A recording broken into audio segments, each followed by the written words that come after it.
Namaste, Jai Shriman Narayana. Queridos amigos y amigas, bienvenidos a un nuevo episodio de Pariprashna 2.0. Este programa es un programa muy especial para mí porque lo voy a explicar no solamente desde el aspecto teórico de lo que dicen las escrituras, sino también de la parte vivencial, de mi propia experiencia. Y este episodio está dedicado como un homenaje a nuestra gata Mina, que hace exactamente hoy 16 días que dejó el cuerpo, que abandonó esta existencia material. Con lo cual, este vídeo es un homenaje a ella y al mismo tiempo quiero hablar sobre la cosmovisión del Sanatana Dharma, del hinduismo, sobre los animales en general, pero muy especialmente con las mascotas, aquellos animales que nos acompañan en nuestras casas. Mina fue una gata callejera que vivió a las afueras de Ceuta, en la barriada del Sarchal, y que fue criada en parte por mis suegros, que le daban de comer, pero prácticamente vivía en la calle. Una gata que tuvo muchas camadas, que pasó un tiempo acogida en alguna casa y que finalmente en noviembre del año 2022 la acogimos aquí en nuestra casa. Era la gata, ha sido siempre, de Ishwari, de Isa, de mi mujer. Y yo al principio he sido muy reacio a tener y que menos convivir con mascotas. Y esto tiene un trasfondo muy claro. En mi formación en el Sanatana Dharma, en el estudio de las escrituras y en mi formación como puróhita, como sacerdote, se explica que en los rituales la presencia de los animales se considera impura, quiere decir que estropea el ritual. Con lo cual, a lo largo de muchísimos años, más de 3 décadas, siempre he evitado esa compañía, y si yo iba, por ejemplo, a casa de una persona a hacer una ceremonia, si tenía una mascota, fuera un perro o un gato, yo le decía que por favor la guardara o encerrara en un cuarto hasta que termináramos el ritual. Lo cual a veces a ciertas personas esto les sentía un poco molesto, ¿no? Pero claro, yo lo hacía con mi mejor intención. Mina me enseñó en estos 3 años de convivencia lo que es el amor incondicional. Desde luego que ablandó mi corazón. Solamente observándola aprendí muchísimas cosas y al mismo tiempo fue una compañera silenciosa a lo largo de muchos rituales.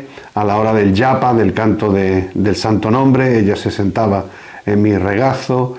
Ha escuchado muchos mantras, ha asistido a muchas ceremonias aquí en la casa y considero que afortunadamente mi visión personal y la que yo había sido inculcado de alguna forma por la tradición espiritual que practico, había evolucionado y ver que esta compañía, esta presencia en nuestros hogares es una presencia positiva, bondadosa. Especialmente me refiero a los gatos, que en mi experiencia personal son seres de luz, seres que eliminan la energía negativa, seres que te imprimen un sentido positivo de la vida. Entonces este episodio está dedicado a nuestra gata Mina y también muy especialmente a todas aquellas personas que también tienen mascotas en sus casas y la quieren como un miembro más de la familia. ¿Qué dice el hinduismo sobre los animales? Bueno, si estudiamos el hinduismo, podemos ver que las mismas divinidades, la inmensa mayoría, manifestaciones de la divinidad, tienen un vahana o vehículo o cabalgadura o montura que es un animal. Podemos ver como el señor Ganesha tiene a Mushika, que es un ratón. Podemos ver como el señor Narayana va encima de Garuda, que es un águila. Podemos ver como el señor Shiva va encima de Nandi, que es un toro. Podemos ver como Saraswati se encuentra sobre un cisne, y así podemos ver diferentes divinidades. Incluso hay personas que dicen que los perros, en ciertas tradiciones, ciertas escrituras del hinduismo, se dice que son animales muy impuros, pues incluso el señor Shiva, en su forma de Bhairava, va acompañado de un perro. Y esto lo podemos ver en el templo que hay en la ciudad de Varanasi, también conocida como Benares. Y también la imagen de Dattatreya, esa forma tan especial de la divinidad que tiene la cabeza de Vishnu, de Shiva y de Brahma, y que va acompañado de 5 perros, 5 cachorros de perros. Entonces podemos ver cómo los animales acompañan a la divinidad como su cabalgadura. Una integración en un ecosistema entre la divinidad, la imagen del ser humano y el reino animal. Y a lo largo de las investigaciones yo pensaba, pero bueno, ¿dónde están los gatos? ¿Cuál es la posición del gato en el hinduismo? De todos sabemos que la diosa Durga cabalga sobre un león o un tigre. Ambos son felinos. Pero ¿dónde está la posición del gato? Y estudiando la escritura y haciendo un poco de investigación, llego a Shashti Mata. Shashti Mata, una forma de la Shakti, de la diosa, que se adora especialmente en la zona de Bengal, que la cabalgadura de Shashti Mata es un gato. Y es curioso porque esta diosa es considerada la protectora de los niños, especialmente de los niños recién nacidos, de los niños que todavía no se valen por sí mismos y dependen completamente de su madre. Y la cabalgadura es el gato porque el gato simboliza cómo coge con su boca, sin hacerle daño, al gatito, a la cría del gatito, ¿bien? Y lo lleva de un sitio a otro.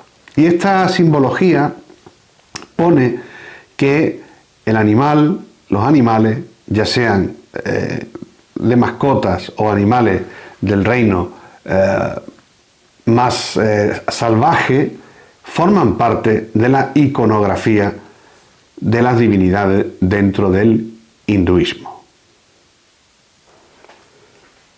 En el hinduismo no adoramos a los animales en el sentido estricto de la palabra, sino que reconocemos que la divinidad está dentro de todos los seres y que los animales tienen un jiva, tienen un alma que en este momento se encuentra encarnada en el cuerpo de un determinado animal. Respetamos a todos los animales.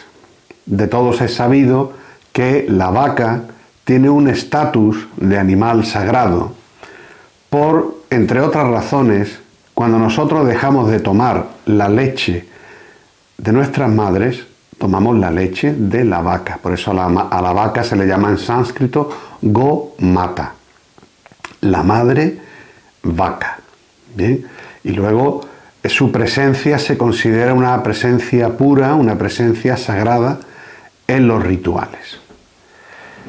Pero nosotros respetamos a todos los animales, sean los que están viviendo de forma salvaje, en el bosque, en la selva, en la madre naturaleza, y aquellos que tenemos en nuestras casas, siempre sin divinizarlo, siempre sin tratar de humanizarlo, sino reconociendo que el alma individual y la chispa divina se encuentran dentro de estos seres y en su corazón. En la Bhagavad Gita hay un verso donde Krishna dice que aquel que ha alcanzado la madurez espiritual, Pandita Samadarshina, tiene una misma visión para todas las personas, para todos los seres. Y dice el verso que puede ver por igual a un elefante, a un sacerdote, a una vaca o incluso aquel que se alimenta de los perros, ¿no? Quiere decir que ve que dentro de cada ser hay un alma espiritual. Y esto no es un sentimentalismo, sino es una forma de reconocer de que formamos parte de la creación divina, cada uno en diferentes estratos, en diferentes estados, pero todos creados con un propósito muy importante dentro de la madre naturaleza. Esta presencia divina se narra de diferentes historias. Por ejemplo, en los Puranas hay una historia donde Sri Ganesha, que como sabéis, su cabalgadura, su vahana, es un ratón, Múshika.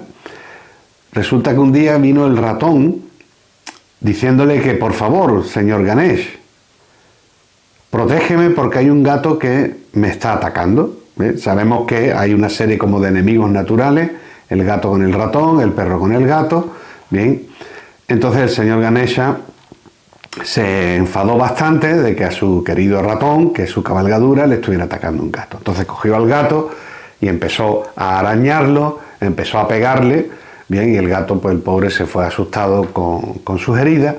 Y luego el señor Ganesha, cuando retornó a su palacio en Kailash, donde vive con Shiva y Parvati, que son sus padres, al abrir la puerta vio que Parvati tenía la cara arañada y tenía varios golpes por el cuerpo, moratones. Y entonces Ganesha se enfadó mucho, dijo, ¿quién ha osado tocar a mi madre? ¿Quién ha osado pegarle a mi madre? Mi venganza será terrible. Y le dijo Parvati, no, hijo mío, has sido tú. Dice, ¿cómo que yo? Dice, sí, ¿a que tú le has estado pegando un gato? Dice, sí. Dice, pues yo estoy también dentro de ese gato, yo estoy dentro de todos los seres. Entonces, si le haces daño a un ser, me está haciendo daño a mí. Entonces, con esta historia nos enseña de que cuando hacemos daño voluntariamente o involuntariamente a un animal, también estamos dañando de una forma esa presencia divina que se encuentra. En el Bhagavad Purana también hay otra historia donde hay un sabio sentado en el bosque y un gato que va corriendo por el bosque y sin darse cuenta cae, tropieza y cae en los pies de ese sabio que estaba meditando. En la India el tocar los pies es un signo de respeto. Entonces el sabio se sintió muy complacido de que el gato, aunque fuera de forma accidental, le tocó los pies. Entonces él empezó a recitarle las escrituras y le fue mostrando la vida espiritual. Con lo cual, cuando el gato, su alma abandonó el cuerpo, no tuvo que seguir la cadena evolutiva de la transmigración del viaje del alma en diferentes cuerpos, sino que de forma directa fue a Vaikunta. A pesar de estos ejemplos que he dado de la Bhagavad Gita y de diferentes relatos que aparecen en el Bhagavad Purana y en el Shiva Purana, ¿de dónde viene, digamos, ese rechazo en ciertas tradiciones del hinduismo, que se ha vuelto más una cuestión de carácter social que lo que está prescrito en las escrituras? Las Dharma Shastras, las escrituras relacionadas con los deberes morales y éticos del hinduismo, sí que tratan de que en los rituales no haya la presencia de un animal, porque se considera que el animal pues a veces es sucio, o cuando defeca no se limpia, etc. Bien, entonces yo, como comentaba antes, cuando voy a casa de personas a hacer ceremonias, si tienen un animal, perro, un gato, pues le digo que por favor lo pongan en otra habitación. Esto es algo que he hecho antes, en las últimas ceremonias que he hecho. Si han querido que su animal esté presente, pues yo lo he acogido con mucho cariño, porque ahora yo me considero que he mejorado, he evolucionado en ese aspecto. Es curioso que en la India se dice que si un gato negro se te cruza en mitad del camino, es mala suerte. Pero eso es una cosa que viene de Occidente. Bien, en Occidente siempre ha habido, se ha asociado el gato con el esoterismo, con la brujería, y especialmente decían que los gatos negros estaban asociados con la brujería. Entonces, cuando los ingleses llegan a la India, pues traen, digamos, esa visión y se queda en parte de la sociedad, pero no tiene una base escritural en el hinduismo. Otras personas rechazan a los gatos por su alimentación. Los gatos son felinos, son carnívoros por naturaleza. No podemos pretender que nuestros gatos, aunque nosotros seamos vegetarianos, que ellos lo sean. Sería ir en contra de la naturaleza. Lo que sí, las personas vegetarianas, pues tenemos la precaución de guardar su alimentación siempre envasada y en lugares donde, digamos, no contaminen energéticamente nuestra alimentación vegetariana, pero tenemos que darle a los animales, especialmente pues la alimentación acorde a su naturaleza. Entonces, la gente critica, no, porque es que los gatos comen carne, comen pescado. Bueno, si nos vamos a ese aspecto, pues también podríamos decir que los vahanas, la cabalgadura de Durga, que una de ellas es el tigre, Sher, porque uno de los nombres de Durga es Sheravali, aquella que va montada sobre un tigre, o Simha, el león, pues se alimentan de forma natural carnívoros, ¿no? Porque a ellos sí los podríamos, digamos, respetar, y por qué no a los gatos. O Garuda, que es el águila, que en la cabalgadura del señor Vishnu se alimenta especialmente de serpientes. Bien, no podemos pensar que es que sea vegetariano, ¿no? Y así podemos tener muchos casos acorde a la naturaleza. Y cuando hablamos de karma, de acción-reacción, siempre tenemos que tener presente que el ser humano es el que tiene la capacidad de discernir, diferenciar qué está bien y qué está mal. Y los animales, seres sintientes, no se rigen por esa regla, sino actúan por naturaleza, de forma impulsiva. Entonces ellos no pagan karma. Cuando un gato muere, su cuerpo físico, su alma sube la siguiente escala evolutiva, sea cual sea, el animal que sea. Pero el ser humano sí es consciente de lo que está bien y lo que está mal, y por eso todas sus acciones, sean buenas o malas, generan una reacción.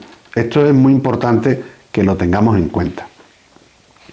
Los gatos se siguen mencionando a lo largo de las escrituras y siempre de una forma también bondadosa. Una de ellas dice que si alguien mata a un gato, incluso de forma accidental, tiene que regalar un gato de oro a un sacerdote, a un brahmana, para contrarrestar, digamos, esa acción pecaminosa de haber matado un gato, aunque fuera de forma accidental. Entonces, si es un ser impuro, como las escrituras recomiendan que para obtener la expiación de esa acción pecaminosa tengas que regalar un gato de oro. O tenemos la historia en el Padma Purana de Kapila, el sabio Kapila, que solo tenía solo dos posesiones en su vida. Una de ellas era una lámpara para iluminarse por la noche y la otra era un gato. Entonces, un sabio de tanto renombre como el sabio Kapila, que fue el que introdujo la filosofía Samkhya, ¿cómo podía tener solo dos cosas y una de ellas era un ser que era un gato? Si fuera algo malo, negativo, no tendría ese animal. Otro ejemplo incluso de carácter filosófico, en sánscrito se llama Vidala Pitaka Nyaya, que quiere decir la filosofía del gato en la cesta. Esto cuenta la historia que una vez iban a hacer un homa, una ceremonia de fuego, en el ashram, en el monasterio, en la ermita de un sabio en el bosque, y tenían todo preparado, y el ingrediente principal es el ghee. El ghee es la mantequilla clarificada, que proviene de la leche, con lo cual es algo atractivo para los gatos. Y entonces el gato se acercó antes de que comenzara la ceremonia y hizo el intento de lamer el ghee. Entonces el maestro dijo: coge al gato y ponlo en una cesta de mimbre que tenemos ahí, para que durante la ceremonia no interrumpa ni toque el ghee y el ghee pierda su pureza. Entonces pusieron el gato en el ghee y el gato estuvo presente durante toda la ceremonia. ¿Qué ocurrió? Que con el paso del tiempo, los discípulos de ese maestro, cada vez que iban a hacer una ceremonia, ponían el gato en la cesta, porque ellos pensaban que el maestro se lo había dicho no por una cuestión práctica, sino que era que el gato era un elemento de la ceremonia. Y esta forma de interpretarlo es que a veces hacemos las cosas por tradición, sin plantearnos si lo que estamos haciendo está bien o está mal. Es como si alguien va a entrar a un templo y se pone un pañuelo de color rojo, porque lo quería ese día. Y ahora la familia dice: nosotros siempre que vayamos al templo tenemos que ir con el pañuelo rojo, sin buscar la lógica o la explicación. Entonces aquí explica cómo muchas veces esta filosofía llamada del gato en la cesta, cómo se hacen las cosas de forma a veces, diríamos, casi ciega. de una forma fanática, sin plantearse cuáles son los resultados.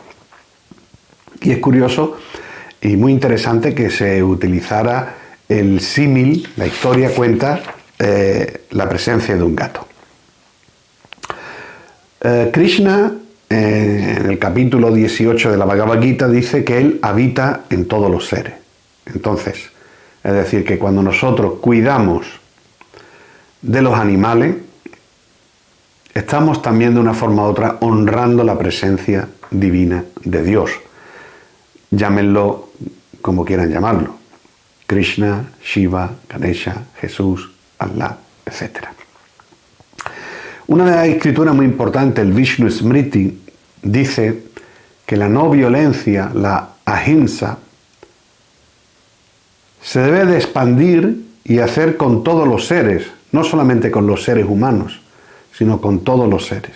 Salvo una cuestión de defensa, de autodefensa, de liberarnos de un posible ataque de un animal, que es otra cuestión, hay que ser bondadoso con aquellos animales que son dependientes de nosotros. Hay tradiciones religiosas que dicen que Dios puso los animales para comérselos, para explotarlos, y el hinduismo, la cosmovisión es que los animales los puso Dios para estar con nosotros y acompañarnos en este ecosistema, en este mundo material, para colaborar unos con otros. Que los animales no se expresan con palabras, pero sí utilizan otro tipo de lenguaje. No quiere decir que nosotros tenemos que menospreciarlo. En el Sanatana Dharma no se justifica ni el abandono, ni el maltrato, ni la indiferencia hacia los animales. Cuidar de un animal es una responsabilidad ética que yo recomiendo a todas las personas que puedan hacer esa experiencia, que es muy bonita.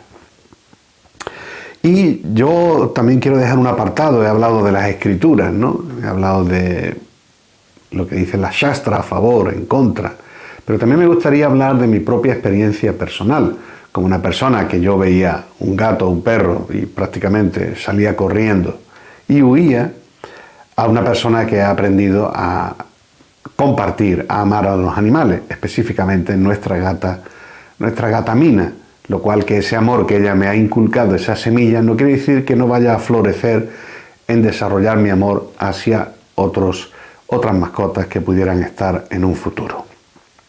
Yo recuerdo hace unos años que un buen amigo, el cual su perro se encontraba ya moribundo, me pidió que hiciera una ceremonia por el perro, una ceremonia en el sentido de que de una forma alguna lo bendijera antes de que su alma partiera de ese cuerpo. Yo me acuerdo que fui a su casa, hice la ceremonia y luego vino el veterinario y le puso la inyección, ¿no? Digamos, ¿no? de la eutanasia del perro. Y cuando yo era la primera, y creo que hasta ahora es la única vez que he presenciado ese acto, y este amigo empezó a llorar. Y entonces yo internamente pensé, bueno, está llorando, tiene un apego, pero finalmente es un perro, ¿no? En mi dimensión no entraba el dolor que se puede sentir ante la pérdida de un animal. Ahora sí lo he comprendido, ahora yo mismo lo he padecido en mis propias carnes, y este vídeo también es una parte de no solamente homenajear a Mina, a todos los gatos y a todas aquellas personas que los cuidan y los alimentan, ya sea en sus hogares o en las colonias, sino también es una forma de autoconfirmación de ese trabajo, de esa evolución que yo considero en mi persona. La espiritualidad también habla mucho de los silencios, y que la espiritualidad no se demuestra solo con palabras, sino que también se demuestra en cómo nosotros tratamos a los seres que dependen de nosotros, a los seres vulnerables. A lo largo de estos 3 años de convivencia con Mina aquí en la casa, como comentaba antes, asistió a muchas ceremonias, me acompañaba todos los días en mis prácticas espirituales, y era la alegría de la casa. Se le dio un retiro de oro, porque ya era una gata muy mayor, que tenía casi al final de su vida 17 años, que equivalen aproximadamente a unos 84 años de un ser humano. Y Mina enseñaba con su silencio, con su mirada y con sus gestos. Me aportaba paz, tranquilidad y me ayudaba a reconocer una vez más la perfección de la creación divina. Como esa perfección de un ser, su forma de caminar, de orientarse, esa perfección creada por Dios mismo. Y quiero estar muy agradecido a ese tiempo que nos dio. Como yo comentaba, de acuerdo a la filosofía hindú, a la cosmovisión hindú, de que cuando un ser abandona el cuerpo, fallece, el alma es eterna, como Krishna dice en la Bhagavad Gita, Najayate namrijete vakadachim. El alma ni nace ni muere, el alma es eterna. Entonces, ha desaparecido, hemos perdido la presencia de su cuerpo físico, pero sabemos que sigue existiendo en su esencia como alma. Hay gente que me puede preguntar, bueno, Panditji, Krishna Kripa, ¿y ahora cuál es el destino del alma de Mina? Uno puede optar por irse directamente a la filosofía y decir, bueno, pues su alma ahora habrá avanzado a otro cuerpo animal, o incluso beneficiarse de haber vivido en un entorno espiritual. Puede ser que incluso directamente se manifieste como un ser humano, sin pasar por todo el proceso. Eso diríamos que se le llama especulaciones, porque no tenemos certeza de ninguna de esas cosas. Y sin entrar en sentimentalismos, mi reflexión es que si un ser, y como dicen las escrituras, y también lo reafirman los acharyas, los maestros, si un ser escucha la recitación del santo nombre de Dios, Om Namo Narayanaya, Hare Krishna, Jai Ganesha, Om Namah Shivaya, un gato, un ser que ha asistido a tantísimas ceremonias, puyas, homas, ceremonias de fuego, festividades que hemos celebrado en casa, Shri Krishna Janmashtami, la aparición del Señor Krishna, hemos celebrado Ganesha Chaturthi, la aparición del Señor Ganesha, Diwali, la festividad de la luz y tantas cosas que ella ha estado presente de forma silenciosa. Quiero creer con toda certeza de que su alma ha vuelto al mundo espiritual, a Vaikunta, donde se disfruta de la presencia divina y de la interacción de Dios con su creación.